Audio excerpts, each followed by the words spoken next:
الحمد لله نحمده ونستعينه ونستغفره ونؤمن به ونتوكل عليه ونعوذ بالله من شرور أنفسنا ومن سيئات أعمالنا من يهده الله فلا مضل له ومن يضلله فلا هادي له ونشهد أن لا إله إلا الله وحده لا شريك له ونشهد أن سيدنا وحبيبنا ومولانا محمدا عبده ورسوله صلى الله تعالى عليه وعلى آله وصحبه وأزواجه وذريته وبارك وسلم تسليما كثيرا كثيرا. أما بعد فأعوذ بالله من الشيطان الرجيم. بسم الله الرحمن الرحيم. يا أيها الذين آمنوا ادخلوا في السلم كافة ولا تتبعوا خطوات الشيطان إنه لكم عدو مبين. وقال رسول الله صلى الله عليه وسلم إن أعظم النكاح بركة أيسره مؤونة. وقال رسول الله صلى الله عليه وسلم النكاح من سنتي. وفي رواية فمن رغب عن سنتي فليس مني. صدق الله مولانا العظيم وصدق رسوله النبي الكريم ونحن على ذلك من الشاهدين والشاكرين والحمد للہ رب العالمین. حضرات سامعین محترم اور برادران عزیز،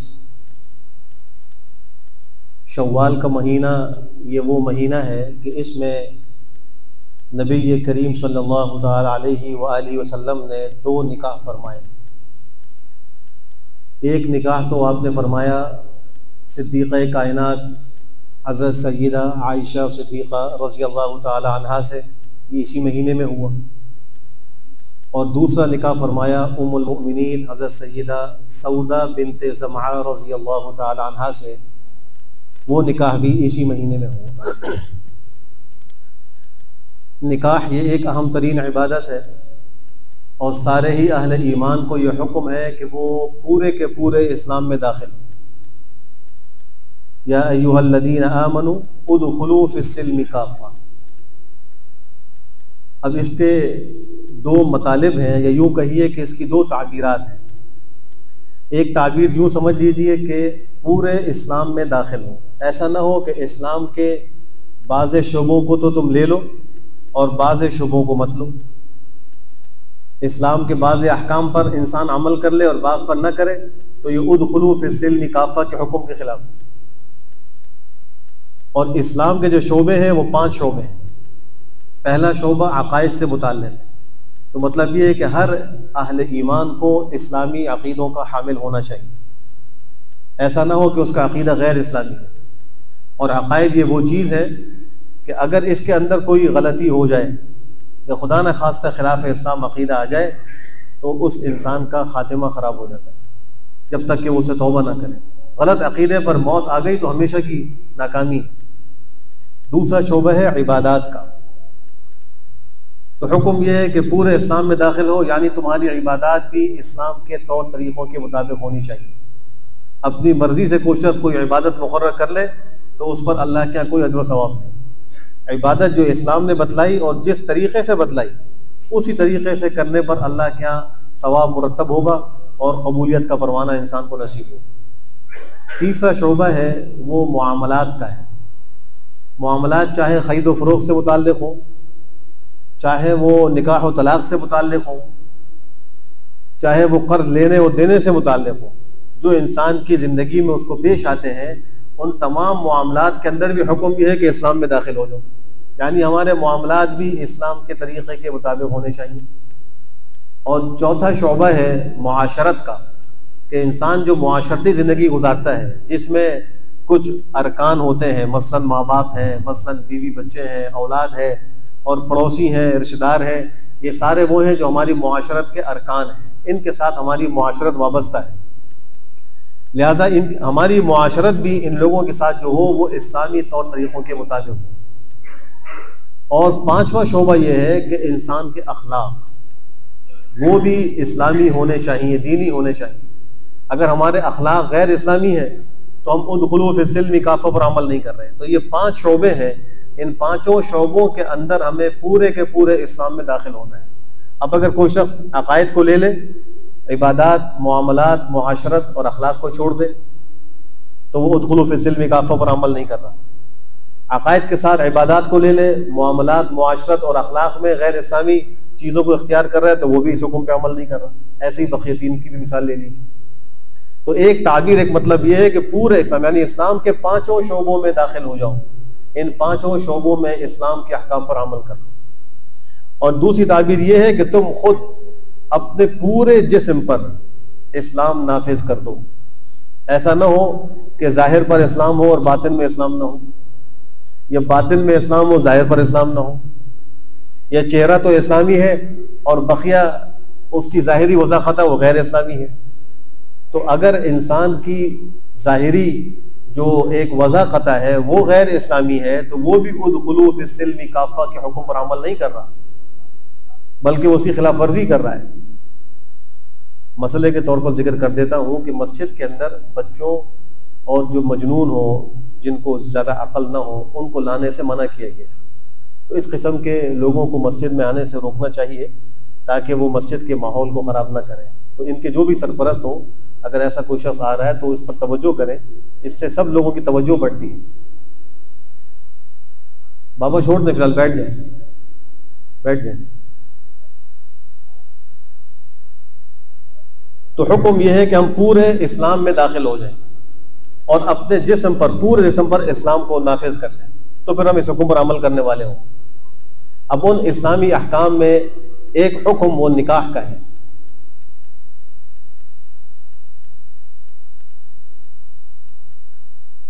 نبی کریم صلی اللہ تعالی علیہ وآلہ وسلم نے اس ماہ مبارک میں شوال کے مہینے میں 2 نکاح فرمائے، جس کا میں ذکر کر رہا تھا۔ روایات میں آتا ہے کہ مدینہ منورہ کی طرف ہجرت سے قبل 3 سال ابھی باقی تھے ہجرت میں کہ حضرت خدیجہ ام المؤمنین رضی اللہ تعالیٰ عنہ کا انتقال ہو گیا۔ نبی کریم صلی اللہ علیہ وآلہ وسلم نے 25 سال کی عمر میں پہلا نکاح فرمایا تھا، اور وہ ام المؤمنین حضرت خدیجہ سے فرمایا تھا، اور ان کی عمر مبارک اس وقت 40 سال تھی، اور ان کی زندگی میں آپ نے دوسرا نکاح نہیں کیا تھا۔ ہجرت میں ابھی 3 سال باقی تھے کہ ان کا انتقال ہو گیا۔ اس کے بعد آپ نے ہجرت فرمائی، مدینہ منورہ تشریف لے آئے۔ جب آپ وہاں آئے تو حضرت عثمان ابن عفان خلیفہ سوم رضی اللہ تعالیٰ عنہ کی اہلیہ محترمہ حضرت خولہ بنت حکیم آپ کی خدمت میں حاضر ہوئی اور عرض کیا کہ اللہ کے رسول آپ نکاح فرما لیں، اس لیے کہ اس وقت آپ کے نکاح میں کوئی خاتون نہیں تھی، حضرت خدیجہ کا انتقال ہو چکا تھا۔ آپ نے فرمایا کس سے؟ تو انہوں نے کہا کہ کنواری بھی ہے اور شوہر دیدہ بھی ہے، بیوہ خاتون بھی ہے۔ تو آپ نے پوچھا کنواری کون ہے؟ تو انہوں نے عرض کیا کہ اللہ کی مخلوق میں جو آپ کو سب سے زیادہ محبوب شخصیت ہے نا، ان کی بیٹی ہے۔ اللہ کی مخلوق میں پیغمبر کو سب سے زیادہ محبوب حضرت ابو بکر صدیق تھے رضی اللہ تعالیٰ عنہ۔ تو انہوں نے عرض کیا کہ ان کی صاحبزادی حضرت عائشہ وہ کنواری ہے، وہ ان سے نکاح کر لیں۔ پھر آپ نے پوچھا کہ شوہر دیدہ کون ہے؟ تو کہا کہ سودا بنت زمعہ ہے، جو آپ پر ایمان رکھتی ہیں اور آپ کے احکام کی اتباع کرتی ہیں۔ آپ نے فرمایا کہ جاؤ ان دونوں کو میرا رشتہ نکاح دے دو۔ اب یہاں ایک روایت یہ بھی سن لیجئے کہ نبی کریم صلی اللہ علیہ وآلہ وسلم نے ارشاد فرمایا صدیقہ عائشہ کو کہ عائشہ مجھے خواب میں 2 مرتبہ تم دکھلائی گئی ہو نکاح سے پہلے، اور تم ایک ریشم کے کپڑے کے اندر دکھلائی گئی۔ محدثین نے لکھا ہے کہ مراد ان کی تمثیل و صورت تھی، جو خواب میں پیغمبر کو دکھلائی گئی ریشم کے کپڑے میں وہ لپٹی ہوئی تھی۔ جب آپ نے ان کو کھولا تو اس میں صدیقہ عائشہ کی تصویر تھی، اور آپ کو کہا کہ ہذہ زوجتک، یہ آپ کی اہلیہ محترمہ ہے۔ بعض روایتوں میں ہذہ امرأتک، عربی زبان میں بیوی کو امرأہ سے بھی خطاب کیا جاتا ہے اور زوجہ بھی کہا جاتا ہے۔ اور جب پیغمبر کا نکاح ہوا تو صدیقہ عائشہ سے ہوا۔ اس سے اندازہ لگائیے کہ پیغمبر نے جتنے بھی نکاح فرمائے وہ اللہ کے حکم سے فرمائے، اپنی مرضی اور چاہت سے نہیں کیے، بلکہ پیغمبر صرف نکاح ہی نہیں بلکہ جو بھی آپ قول و فعل انجام دیتے تھے وہ اللہ کے حکم سے کرتے، اللہ جو آپ کو ارشاد فرماتے آپ وہ کہتے، اور جو اللہ کرنے کو کہتے آپ وہ کرتے تھے۔ آپ کی اپنی مرضی کسی چیز میں نہیں ہوتی تھی، صرف اللہ کے حکم کا اتباع ہوتا تھا۔ اسی کو قرآن کریم کہہ رہا ہے کہ وَمَا يَنطِقُ عَنِ الْهَوَىٰ إِنْ هُوَ إِلَّا وَحْيٌ يُوحَىٰ، اللہ نے خود اس کو ذکر فرمایا کہ وہ اپنی خواہش سے بولتے نہیں ہیں، وہ نطق نہیں کرتے اپنی خواہش سے کہ جو دل میں آ رہا ہے وہ کہہ دیتے ہیں، بلکہ وہ تو ایک وحی ہوتی ہے جو ان کو کی جاتی ہے، بس وہ وحی الہی ہوتی ہے، وہی کہتے ہیں، تو وہی کہتے ہیں اور وہی کرتے ہیں جو وحی میں ان کو حکم ہوتا ہے۔ تو صدیقہ عائشہ آپ کو خواب میں نکاح سے پہلے دکھلائی گئی تھی، 2 دفعہ دکھلائی گئی تھی۔ جب یہاں آپ نے ان کو کہہ دیا خولہ بنت حکیم کو جو حضرت عثمان بن عفان کی زوجہ محترمہ ہے کہ جاؤ جا کے دونوں کو میرا پیغام میں نکاح دے دو، اب یہاں یہ بھی دیکھیے کہ نکاح یہ ہو رہا ہے اور اس میں سادگی دیکھیے، اس کے اندر رسم و رواج کے نہ ہونے کو دیکھیے، اس کے اندر کسی تکلف کے ہونے کو آپ محسوس بھی نہیں کر سکیں کہ کوئی تکلف ہو رہا ہے، بے تکلف ایک آپ نے ان کو اجازت دے دی تھی کہ میرا پیغام میں نکال لے جاؤ۔ اب وہ آئی سیدھا صدیق اکبر کے گھر پر، صدیق اکبر گھر پر موجود نہیں تھے، ان کی اہلیہ حضرت صدیقہ عائشہ کی والدہ ام رومان وہ گھر پر موجود تھی۔ جا کر کہا کہ ام رومان اللہ تمہارے گھر میں کتنی خیر و برکت داخل کرنے والا ہے۔ تو انہوں نے کہا کہ وہ کیسے؟ کہا کہ اللہ کے نبی صلی اللہ علیہ وآلہ وسلم نے تمہاری بیٹی عائشہ کے لیے پیغام نکاح دیا۔ تو انہوں نے کہا کہ اچھا ذرا ٹھہرو، ابو بکر کو آنے دو۔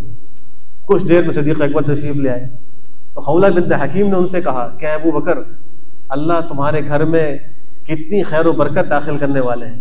انہوں نے پوچھا کہ وہ کیسے؟ کہا کہ اللہ کے نبی نے تمہاری بیٹی کے لیے پیغام میں نکاح دیا ہے۔ تو انہوں نے کہا اچھا تم ذرا ٹھہرو، وہ باہر نکل گئے۔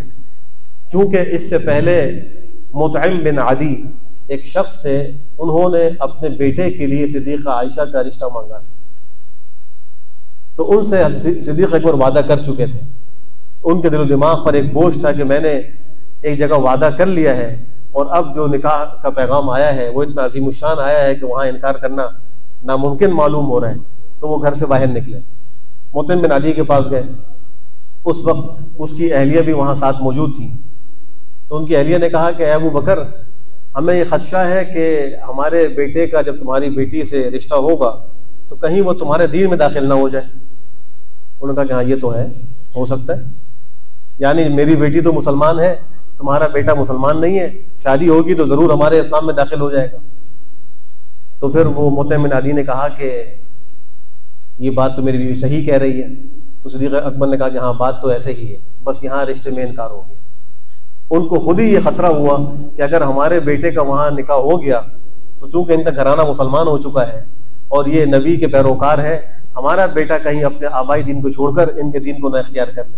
تو انہوں نے انکار کر دیا۔ صدیق اکبر کے دل سے وعدے کا بوجھ اتر گیا۔ یہاں یہ بھی سبق ہے کہ جب کوئی وعدہ کر لیا جائے تو اس کو پورا کرنے کا اہتمام کیا جائے، یہ اسلام کی تعلیمات ہے۔ آج ہم نے اس وعدے کو مذاق بنا لیا ہے، جان چھڑانے کے لیے قسمیں کھا لیتے ہیں، عہد کر لیتے ہیں، وعدے کر لیتے ہیں، لیکن دل میں اس وقت بھی نیت ہوتی ہے کہ پورا نہیں کرنا، صرف جان چھوڑانی، ایک معاملہ پورا کرانا ہے۔ کسی سے کوئی لین دین کا معاملہ ہے کہ آپ کو کل پیسے دے دوں گا، خدا کی قسم کل دے دوں گا، پکا وعدہ ہے، اور کل اس کا فون بند ہوگا، کچھ دیر کے بعد کہے گا میں بیمار ہو گیا تھا، گھر میں مسئلہ ہو گیا تھا، وعدہ پورا نہیں کرنا، حالانکہ کہتے وقت ہی نیت نہیں ہوتی کہ وعدہ پورا کروں۔ اور یہاں دیکھیے کہ وہ اس وعدے کو بھی نبھا رہے ہیں جو ایک مشرک کے ساتھ ہوا تھا۔ اس زمانے میں مسلمان کی شادی مشرک سے کرنے کی اجازت تھی، معاونت نہیں آئی تھی، اسی رشتے ہوتے تھے۔ بعد میں اسلام نے صاف حکم دے دیا کہ وَلَا تُنْكِحُوا الْمُشْرِكَاتِ حَتَّى يُؤْمِنْ، تم مشرکات عورتوں سے اپنے مسلمان بچوں کا رشتہ نہ کراؤ، اب اجازت نہیں۔ تو آج بھی یہی حکم ہے کہ کسی مشرک اور کافر سے مسلمان کا نکاح نہیں ہو سکتا۔ بہرحال جب وہاں نہ ہو گیا، اب بھی واپس گھر آئے اور آ کر کہا کہ تم جو ہے وہ پیغمبر کو بلا لاؤ۔ اب خولہ بنت حکیم پیغمبر کی خدمت میں حاضر ہوئی کہ تشریف لائیے۔ آپ آ گئے، صدیق اکبر نے وہاں نکاح کر دیا۔ نہ کوئی کارڈ تقسیم ہوئے، نہ کسی کو دعوت دے کے بلایا گیا، نہ کوئی منگنی کی رسم ہو رہی ہے، نہ کوئی مایو ہو رہی ہے، نہ کوئی مہندی ہو رہی ہے، نہ کوئی خرافات۔ اسلام کا ایک حکم پورا ہو رہا ہے، کتنی خوبصورتی کے ساتھ ہو رہا ہے۔ اور کس خاتون کا ہو رہا ہے اور کس عظیم الشان شخصیت کا ہو رہا ہے۔ حضرت صدیقہ عائشہ یہ وہ خاتون ہے کہ جب ان پر تہمت لگی منافقین کی طرف سے تو اس کے جواب میں اللہ نے ان کی برات قرآن کریم کی آیتوں کی صورت میں نازل کی، جو آج بھی ہم پڑھ رہے ہیں، قیامت تک پڑھتے رہیں، اور ان آیتوں کے ایک ایک حرف پر 10 نیکیوں کا ثواب مل رہا ہے۔ صدیقہ عائشہ کے بارے میں پیغمبر فرماتے ہیں فضل عائشہ علی النساء کفضل الثرید علی سائر الطعام۔ صدیقہ عائشہ کی عورتوں پر فضیلت ایسے ہے جیسے تمام کھانوں کے اوپر سرید کھانوں کا سردار ہے، جو گوشت کے شوربے میں روٹی وغیرہ ڈال کر بنایا جاتا ہے، عربوں کو بڑا محبوب ہے، یعنی ہاضم بھی ہوتا ہے، حکماء اس کے اندر بڑے فائد ذکر کرتے ہیں، تو وہ سارے کھانوں کا سردار ہے۔ آپ نے فرمایا کہ عائشہ کی فضیلت عورتوں پر ایسی ہی ہے جیسے سرید کی فضیلت تمام کھانوں کے اوپر۔ اور صدیقہ عائشہ یہ وہ خاتون ہے کہ آپ صلی اللہ علیہ وسلم کی خدمت میں جبریل امین آئے اور آ کر عرض کیا کہ اپنی اہلیہ محترمہ صدیقہ عائشہ کو میرا سلام کہیں، سید الملائکہ جن کو سلام کہیں۔ انہوں نے جواب دیا اور عرض کہ اللہ کے رسول آپ وہ کچھ دیکھتے ہیں جو ہم نہیں دیکھ سکتے، کیونکہ فرشتے کو پیغمبر دیکھ رہے تھے، صدیقہ عائشہ نہیں دیکھ رہی تھی۔ ان کا نکاح ہو رہا ہے، اور کن کے ساتھ ہو رہا ہے؟ ساری کائنات کے سردار، انبیاء اور مرسلین کے سردار، مخلوق میں اللہ کے نزدیک سب سے زیادہ معزز و محترم ہستی جناب نبی کریم صلی اللہ علیہ وآلہ وسلم کا نکاح ہو رہا ہے۔ آج ہم نے اس نکاح کو مشکل بنا دیا۔ بہرحال حضرت خولہ بنت حکیم یہاں سے فارغ ہو کر سودہ بنت زما کے پاس چلی گئی۔ وہ بیوہ ہو چکی تھی، ان کے والد زما بہت بوڑھے ہو چکے تھے۔ جا کر کہا کہ سودا، اللہ تمہیں کتنی خیر و برکت سے نوازنے والا ہے۔ انہوں نے کہا کہ وہ کیسے؟ کہا کہ محمد بن عبداللہ بن عبد المطلب کا تمہارے لیے پیغام نکاح آیا ہے۔ انہوں نے کہا اچھا، بہت خوش ہوئی۔ کہا تمہاری کیا رائے ہے؟ کہا میں راضی ہوں۔ پھر وہ گئی ان کے والد صاحب کے پاس، زما کے پاس، اور جا کر کہا زما، تم پر اللہ بڑی خیر و برکت نازل کرنے والا ہے۔ تو وہ کیسے؟ کہا کہ محمد بن عبداللہ بن عبد المطلب کا تمہاری بیٹی کے لیے پیغام نکاح ہے۔ تو اس نے زما نے کہا خولہ سے تمہاری سہیلی کی کیا رائے ہے؟ کیونکہ وہ ان کی سہیلی تھی۔ انہوں نے کہا کہ وہ ان کو یہ رشتہ منظور ہے، وہ خوش ہیں، اس پہ راضی ہیں۔ کہا کہ ٹھیک ہے، جاؤ تم ان کو بلا لاؤ۔ چنانچہ آپ خدمت میں حاضر ہوئے اور وہاں زمحہ نے خود اپنی بیٹی کا نکاح پیغمبر سے پڑھا دیا۔ حضرت سودا یہ وہی خاتون ہے جنہوں نے اپنی باری نبی کریم صلی اللہ علیہ وآلہ وسلم کو صدیقہ عائشہ کے لیے دے دی تھی، بڑی سخی تھی، اور کہا کہ جو میری باری کا دن ہے میں آپ کو اختیار دیتی ہوں کہ آپ اس باری کے دن میں حضرت صدیقہ عائشہ کے پاس جا کے رہ لیا کریں، لیکن مجھے اپنے نکاح میں رہنے دیں، میں کل قیامت میں آپ کی ازواج میں اٹھنا چاہتی ہوں۔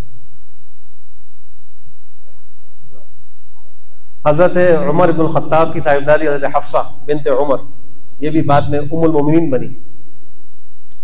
ان کے شوہر تھے خنیس بن حذافہ، وہ غزوے میں زخمی ہوئے اور پھر زخموں کی تاب نہیں لا سکے، شہید ہو گئے، تو یہ بیوہ ہو گئی۔ حضرت عمر بن الخطاب کو اپنی بہن کے نکاح کی فکر ہوئی۔ جب ان کی عدت پوری ہوئی تو انہوں نے کوشش شروع کی کہ میری بیٹی کا کسی سے نکاح ہو جائے۔ عثمان ابن عفان کی خدمت میں آئے اور کہا کہ عثمان، میری بیٹی حفصہ بیوہ ہو گئی ہے، میں چاہتا ہوں کہ اس سے تم نکاح کر لو۔ اب دیکھیے کتنی آسانی کے ساتھ یہ معاملات ہو رہے ہیں۔ ہمارے یہاں تو اگر کوئی ایسی بات کرے تو کہتے ہیں کہ کیسا عجیب آدمی، ایسی اس نے بات کر لی، اس کو تو شرم و حیا کے ساتھ کوئی بات کرنی چاہیے تھی، فلاں طور طریقے اختیار کرنے چاہیے تھے۔ حضرت عمر بن الخطاب سے بڑا باحیا کون ہوگا؟ عثمان ابن عفان سے بڑا باحیا کون ہوگا؟ حضرت عمر بن الخطاب کہہ رہے کہ عثمان میری بیٹی سے نکاح کر لو۔ تو انہوں نے کہا اچھا میں سوچتا ہوں، جواب نہیں دیا۔ کچھ دن انتظار کرو، کچھ دن کے بعد پھر ملے کہ عثمان میری بیٹی کا رشتہ ہے، اس سے نکاح کر لو۔ کہا کہ میں فی الحال نکاح نہیں کرنا چاہ رہا، منع کر دی۔ اس کی وجہ آگے انشاءاللہ معلوم ہو جائے گی۔ پھر وہ حضرت ابوبکر صدیق کے پاس گئے اور جا کر کہا کہ اے ابوبکر، میری بیٹی بیوہ ہوئی ہے، میں چاہتا ہوں کہ تم اس سے نکاح کر لو۔ صدیق اکبر نے کوئی جواب نہیں دیا، خاموشی اختیار کی، نہ ہاں نہ نہ۔ عثمان ابن عفان نے تو شروع میں وقت لیا اور دوسری ملاقات پر انکار کر دیا۔ صدیق اکبر نے کوئی جواب ہی نہیں دیا۔ تو وہ کہتے ہیں کہ مجھے بڑا دکھ ہوا، عمر بن الخطاب کہہ رہے کہ بڑا دکھ ہوا کہ میری بیٹی کا رشتہ ہے، ہاں اور نہ میں جواب نہیں دیا۔ خاموشی سے واپس آ گئے۔ کچھ دنوں کے بعد نبی کریم صلی اللہ علیہ وسلم نے عمر بن الخطاب کو خود حضرت حفصہ کے لیے پیغام نکاح دیا۔ جب یہ پیغام نکاح دے دیا، انہوں نے قبول کر لیا، تو حضرت ابوبکر صدیق نے کہا اے عمر، تم کو شاید میری بات سے بڑا دکھ ہوا ہو، جب تم نے مجھے پیغام نکاح دیا اور میں نے جواب نہیں دیا تو تمہیں بڑا دکھ ہوا ہوگا۔ انہوں نے کہا کہ ہاں، عثمان ابن عفان کے جواب سے زیادہ دکھ ہوا، اس نے تو انکار کر دیا، تم نے تو نہ انکار کیا نہ اقرار کیا، تو مجھے زیادہ دکھ ہوا تھا۔ تو انہوں نے کہا کہ اے عمر، اصل بات یہ ہے کہ نبی کریم صلی اللہ علیہ وسلم عدت کے بعد تمہاری بیٹی کے لیے پیغام نکاح کا ارادہ کیے ہوئے تھے، میں پیغمبر کا راز فاش نہیں کر سکتا تھا، اس لیے میں نے اس میں خاموشی اختیار کی اور تمہارے نکاح کو قبول نہیں کیا۔ مجھے پتا تھا کہ تمہاری بیٹی کے لیے پیغمبر پیغام نکاح دیں گے۔ یہ اسلامی شادیاں ہو رہی ہیں۔ حضرت ام سلمہ، یہ بھی ام المؤمنین بنی، ان کے شوہر تھے حضرت ابو سلمہ، اور بڑے اچھے شوہر تھے، اور وہ ان پہ بڑا فخر کرتی تھی۔ جب ان کا انتقال ہوا تو یہ بچوں والی تھی، ان کے بچے بھی تھے۔ نبی کریم صلی اللہ علیہ وسلم تشریف لائے انتقال کی تعزیت کے لیے، اور کہا کہ اے ام سلمہ، مصیبت کے وقت کی جو دعا ہے وہ پڑھ لو، اللہم عندک احتسب مصیبتی ہذہ واخلف لی خیرا منہا، کہ اے اللہ میری اس مصیبت پر مجھے اجر نصیب فرما اور مجھے اس کا بہتر بدلہ عطا فرما۔ ان اللہ پڑھنے کے بعد یہ دعا پڑھ لی جائے۔ تو حضرت ام سلمہ کہتی ہیں کہ پیغمبر کے اس ارشاد پر میں نے وہ دعا پڑھ لی، لیکن دل میں نے سوچا کہ ابو سلمہ سے بہتر بدلہ کون ہو سکتا ہے، یہ تو اتنا اچھا شوہر تھا، اس سے بہتر شوہر تو کوئی ہو ہی نہیں سکتا۔ لیکن آپ نے حکم فرمایا، میں نے دعا جو ہے یہ مانگ لی۔ جب ان کی عدت پوری ہو گئی تو نبی کریم صلی اللہ علیہ وسلم نے ان کو پیغام نکاح دیا۔ انہوں نے کہا کہ کچھ باتیں میرے اندر ایسی ہیں جن کی وجہ سے مجھے اس رشتے کے قبول کرنے میں کچھ عذر۔ ایک بات تو یہ ہے کہ میرے اندر غیرت بہت زیادہ ہے، تو سوکن کو برداشت کرنا میرے لیے بڑا مشکل ہوگا۔ ایسا نہ ہو کہ اس عدم برداشت میں مجھ سے آپ کی شان میں کوئی باتیں تیز اور تند نکل جائیں، تو یہ میں نہیں چاہتی۔ ایک بات یہ ذکر کی کہ میں بچوں والی ہوں، اگر نکاح ہوگا تو میرے بچوں کا کیا ہوگا۔ حضرت عمر بن الخطاب کو یہ بات معلوم ہوئی، انہوں نے آ کر حضرت ام سلمہ کو بہت ڈانٹا اور کہا کہ تم کو اللہ کے نبی پیغام نکاح دیں اور تم شرائط بیان کرو، عذر پیش کرو۔ ان کا بات تو یہی ہے۔ نبی کریم صلی اللہ علیہ وسلم نے ارشاد فرمایا کہ اے ام سلمہ، میں اللہ سے دعا کرتا ہوں کہ اللہ تمہاری جو یہ سوگنوں کے معاملے میں غیرت ہے یہ ختم کر دے، تاکہ کل تمہیں اس سے کوئی غصہ نہ آئے۔ جہاں تک تمہارے بچوں کی بات ہے تو اللہ ان کی کفالت کا بھی انتظام کر دے گا۔ انہوں نے کہا مجھے قبول ہے، اور ان کا بھی نکاح ہو گیا۔ یہ سادگی سے نکاح ہو رہا ہے۔ اس طرف دیکھیے کہ جو انہوں نے دعا مانگی تھی کہ اللہ مجھے میرے شوہر سے بہتر بدلہ عطا فرما، اللہ نے ان کو وہ شوہر دیا کہ ان کے سامنے دنیا کا کوئی شوہر مقابلے میں کھڑا نہیں ہو سکتا۔ پیغمبر خدا کو اللہ نے ان کا شوہر بنایا، اس دعا کی برکت یہ ظاہر ہوئی۔ تو آج ہمیں ضرورت اس بات کی ہے کہ ہم نکاح کے اس معاملے کے اندر سادگی کو اختیار کریں۔ اب اس کے لیے چند ضروری مسائل وہ بھی ذکر کرنا اہم سمجھتا ہوں۔ ایک بات تو یہ ہے کہ نکاح کا جب یہ سلسلہ شروع ہوتا ہے تو دونوں خاندان پہلے ایک منگنی کرتے ہیں، اور پھر اس کے بعد نکاح وغیرہ کا سلسلہ جاری ہوتا ہے۔ شریعت میں منگنی کی حیثیت وعدہ نکاح کی ہے، صرف نکاح کا وعدہ ہے اور کوئی اس کی حیثیت نہیں۔ یعنی جب منگنی ہوتی ہے اس کا مطلب یہ ہوتا ہے کہ دو خاندان یا دو لوگ مل کر لڑکے اور لڑکی کے نکاح کا وعدہ کر لیتے ہیں۔ اس وعدے کو پورا کرنے کا حکم ہے، الا یہ کہ کوئی ایسی وجہ ظاہر ہو کہ جو کوئی شرعی وجہ ہے۔ مثلا شروع میں وہ سمجھتے تھے کہ لڑکا دیندار ہوگا اور یہ عفیف و پاک دامن ہوگا، نیک ہوگا، لیکن کچھ عرصے کے بعد معلوم ہوا کہ اس کے تو عقائد ٹھیک نہیں ہے، یا اس کی حرکات و سکنات ٹھیک نہیں ہے، اس کے اخلاق ٹھیک نہیں ہے، تو پھر وہ اس منگنی کو ختم کرنا چاہے تو اس کی بھی اجازت ہے۔ وہ اصول پر کہتے ہیں کہ ہم نے نکاح کا وعدہ کیا تھا، لیکن چند وجوہ کی بنا پر ہم اس وعدے کو پورا نہیں کر سکتے، معذرت چاہتے ہیں، اور اس منگنی کو ختم بھی کر سکتے ہیں، شرعاً کوئی گناہ نہیں۔ مسئلے کی روح سے منگنی کے بعد لڑکا اور لڑکی ایک دوسرے کے محرم نہیں بن جاتے۔ ہمارے معاشرے میں خرابی یہ ہے کہ منگنی کے بعد لڑکا اور لڑکی آپس میں گفتگو شروع کرتے ہیں، میسیجز، پیغامات، ویڈیو کال یہ شروع ہو جاتی ہیں، بلکہ بہت سے خاندانوں میں تو ان کی ملاقاتیں شروع ہو جاتی ہیں اور پکنکوں پہ ساتھ جانا بھی شروع ہو جاتا ہے، اور وہ کہتے ہیں منگنی ہو گئی۔ یاد رکھیے کہ منگنی صرف وعدہ نکاح ہے، اس منگنی سے محرمیت کا تعلق یہ قائم نہیں ہوتا، اس منگنی کی وجہ سے جو پردے کا حکم ہے وہ ساقط نہیں ہوتا۔ ابھی بھی وہ لڑکی اس لڑکے کے لیے اجنبیہ شمار ہو، غیر محرم شمار ہو، جیسے اجنبی عورت اور غیر محرم سے پردہ ضروری ہے اور بلا ضرورت اس سے گفتگو کرنا منع ہے، اسی طریقے سے اس منگیتر کے ساتھ بھی لڑکے کے لیے اور منگیتر کا اپنے ہونے والے شوہر کے ساتھ گفتگو کرنا یا اس سے ملنا شرعاً ناجائز۔ پھر دوسرے مرحلے میں نکاح سے پہلے مہر کی تعیین ہوتی ہے۔ مہر یہ بھی ایک شرعی حکم ہے۔ نکاح کے موقع پر مہر کتنا ہونا چاہیے؟ تو اس میں نبی کریم صلی اللہ علیہ وسلم کا جو معمول تھا اپنی ازواج کے ساتھ وہ یہ تھا کہ آپ نے 400 درہم اور 500 درہم، بعض ازواج کا مہر 400 درہم مقرر فرمایا اور بعض کا آپ نے 500 درہم مقرر فرمایا، اور ایک آپ کی زوجہ محترمہ حضرت ام حبیبہ، ان کا مہر چونکہ نجاشی شاہ حبشہ نے اپنی طرف سے ادا کیا تھا یہ کہہ کر کے پیغمبر کی طرف سے، لیکن دیا انہوں نے تھا تو وہ 4000 درہم۔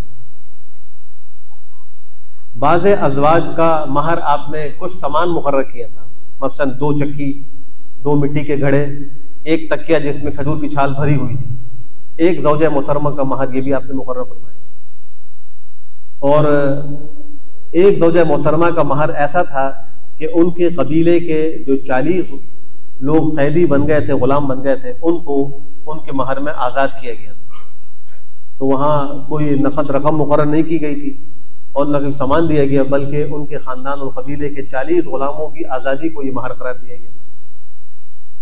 تو یہ مختلف آپ نے مہر مقرر فرمائے۔ ایسے ہی آپ نے اپنی بیٹی کا مہر بھی، وہ جس کو مہر فاطمی کہتے ہیں، بعض لوگ 400 درہم مقرر کرنا چاہتے ہیں، آج کل کے اعتبار سے اس کی قیمت کوئی 1.5 لاکھ کے قریب بنتی ہے، ویسے بھی حساب لگانا چاہیے، گرام میں کچھ چاندی بنتی ہے، اتنا مہر رکھنا کوئی ضروری نہیں ہے، جو رکھنا چاہے تو اس کی اجازت بھی ہے۔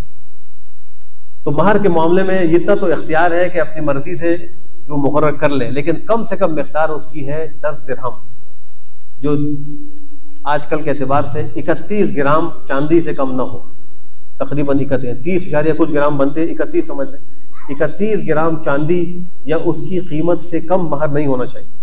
اس سے زیادہ جتنا آسانی کے ساتھ وہ دے سکے اور اس پر وہ عورت تیار ہو، وہ شرعی مہر کہلائے گا۔ اس میں غلطی کیا ہو رہی ہے کہ بسا اوقات مہر اتنا زیادہ رکھا جاتا ہے کہ شوہر کو یا اس کے خاندان کو ادا کرنے کے لیے قرضہ لینا پڑتا ہے، یہ طریقہ بھی ٹھیک نہیں۔ اگرچہ زیادہ مہر وہ دے سکتا ہو تو وہ مقرر بھی کر سکتا ہے۔ ایک دفعہ حضرت عمر بن خطاب نے جب نبی کریم صلی اللہ علیہ وسلم کا عمل مہر کے معاملے میں دیکھا تو اپنے خطبے میں کہا کہ لوگوں زیادہ مہر مقرر نہ کیا کرو، اور میں منع کرتا ہوں آئندہ کوئی بھی زیادہ مہر مقرر نہ کرے۔ خطبہ دے کر فارغ ہوئے، باہر تشریف لائے تو ایک قریشی خاتون سامنے آ گئی اور کہا کہ عمر تم نے زیادہ مہر رکھنے سے منع کیا؟ ان کا جی منع کیا۔ کہا کہ تمہاری بات ماننا زیادہ ضروری ہے یا قرآن کریم کی بات ماننا زیادہ ضروری ہے؟ کہا کہ قرآن کا اتباع عمر کے اتباع سے زیادہ ضروری ہے۔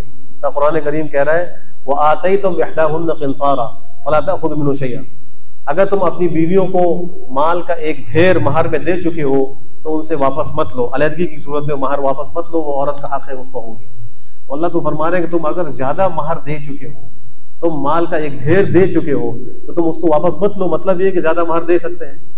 تو حضرت عمر بن خطاب نے فوراً کہا کہ عمر کو کچھ علم نہیں ہے، عورت کو علم ہے، اس کو علم ہے۔ تواضع کے ساتھ انہوں نے فوراً اپنی غلطی کا اعتراف کیا اور اپنی بات سے رجوع کر لیا اور کہا کہ جتنا چاہو مہر مقرر کرو، جو دے سکتے ہو مہر مقرر کرو۔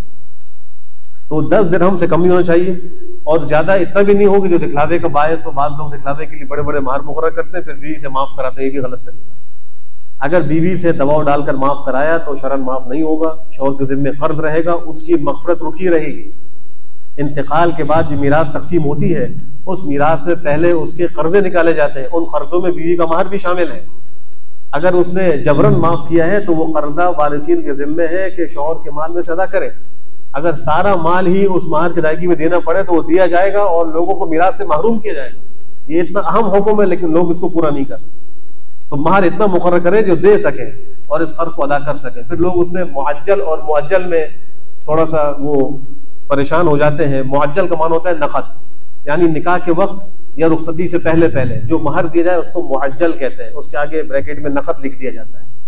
تو نقد مہر بھی دے سکتے ہیں، اور معجل یعنی اس کی مدت ہوتی ہے کہ ہم 2 سال کے بعد دیں گے یا 1 سال کے بعد دیں گے۔ یہ بعض لوگ لکھواتے ہیں عند الطلب، یعنی مہر ادھار ہے، جب بیوی مطالبہ کرے گی ہم دیں گے، تو یہ صورت بھی جائز ہے۔ لیکن مہر کو مقرر کر لینا چاہیے۔ اگر مہر مقرر کیے بغیر نکاح کر لیا تو نکاح تو ہو جائے گا، لیکن مہر بہرحال مثل لازم ہوگا۔ جس کو مہر مثل کہتے ہیں، یا جو بعد میں آپس میں طے کریں وہ دینا لازم ہوگا۔ مہر ایسے مطلق معاف نہیں ہوگا۔ اگر عورت خوش دلی کے ساتھ معاف کر دے، بغیر دباؤ کے معاف کر دے، تو عورت کو یہ بھی حق ہے، شوہر کے لیے وہ معاف ہو جائے گا، اس کے ذمے سے ساقط ہو جائے گا۔ لیکن دباؤ ڈال کے اگر معاف کرایا تو وہ معاف نہیں ہوگا۔ پھر پیغام نکاح دینے کے اندر لوگ سمجھتے ہیں کہ لڑکے والے ہی پیغام نکاح لے کر آئیں گے، لڑکی والے پیغام نکاح نہیں دے سکتے۔ ابھی میں نے قصہ ذکر کیا حضرت عمر بن خطاب کا کہ اپنی بیٹی کا رشتہ وہ خود پیش کر رہے ہیں۔ تو اسلام کے اندر دونوں طریقوں کی اجازت ہے، لڑکے والے نکاح کا پیغام لے کر جائیں، یہ بھی جائز ہے، لڑکی والے کسی کے لڑکے کے ہاں یہ پیغام دے دیں تو اس کی بھی اجازت ہے۔ اس میں کوئی جو ہے وہ یعنی عزت اور غیرت کے خلاف کی بات نہیں ہے، جس طرح چاہے اس کو آپ آپس میں طے کر سکتے ہیں۔ پھر آج ہمارے یہاں معاشرے میں ایک رسم جہیز کے نام پر جو آ گئی ہے، جس کی وجہ سے بہت سے بچے بچیوں کے رشتے نہیں ہو رہے اور نکاح نہیں ہو پا رہے، یہ بھی ایک لعنت ہے، ایک ناسور ہے، اس سے بھی احتیاط کی جائے۔ خوشی سے ماں باپ جو اپنی بیٹی کو دے وہ ان کا حق دے سکتے ہیں، شوہر کی طرف سے نہ مطالبہ ہو، نہ توقع ہو، نہ خواہش ہو۔ آج کل تو باقاعدہ فہرست بنا کر دی جاتی ہے کہ کیا لے کر آئے گی، کیا کیا چیزیں لے کر آئے گی، اور گھر کے اندر اس کا انتظام کیا جاتا ہے کہ بیوی یہ چیزیں لے کر آئے گی، ہم یہ چیزیں نہیں خریدیں۔ اور اگر وہ لے کر نہ آئے تو ساری زندگی ساس اس کو تانے دیتی ہے کہ تمہیں تو تمہارے ماں باپ نے خالی ہاتھ ہی بھیج دیا۔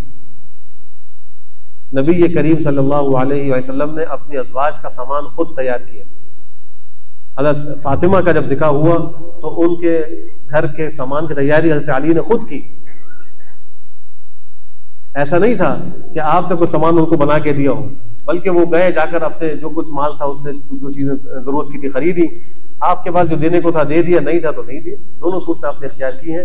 تو جہیز کی جو آج معاشرتی ایک صورت ہمارے یہاں بن چکی ہے، اس کے بھی خاتمے کی ضرورت ہے۔ نکاح ایک عبادت ہے، اس کو مسجد میں کرنے کا حکم ہے، اس کا بھی اہتمام کیا جائے۔ بخاری کی روایت ہے، آپ نے فرمایا کہ اجعلوہ فی المساجد، نکاح کو مسجدوں میں کیا کرو۔ آج بہت سے لوگ ہالوں میں نکاح کرنے لگے ہیں، اور پھر نکاح کے اندر بے حجاب مرد عورت کا اکٹھے ہونا، ناچ گانے اور موسیقی کا ہونا، سب خلاف شرع ہے۔ اس عبادت کو یہ ایک رسم بنا دیتا ہے۔ اسلام کا نظریہ یہ ہے کہ نکاح عبادت ہے، رسم نہیں ہے، اور غیر اسلامی جو طریقے ہیں ان میں نکاح ایک رسم ہے، لہذا وہاں شراب بھی پی جاتی ہے، موسیقی بھی ہوتی ہے، ناچ گانے بھی ہوتے ہیں۔ اسلام کا طریقہ یہ ہے کہ جیسے عبادت میں کوئی حرام مال استعمال نہ ہو، اللہ کی کوئی نافرمانی نہ ہو، موسیقی نہ ہو، اور مرد و عورتوں کا بے حجابانہ اختلاط نہ ہو، تو یہ سب چیزوں کی رعایت اس عبادت میں بھی ضروری ہے۔ اللہ ہم سب کو نکاح کو صحیح طرح انجام دینے کی توفیق نصیب فرمائے، اور اس میں جو غلطیاں ہو رہی ہیں اللہ ان سے ہم سب کو بچنے اور اس کی اصلاح کی توفیق نصیب فرمائے۔ وآخر دعوانا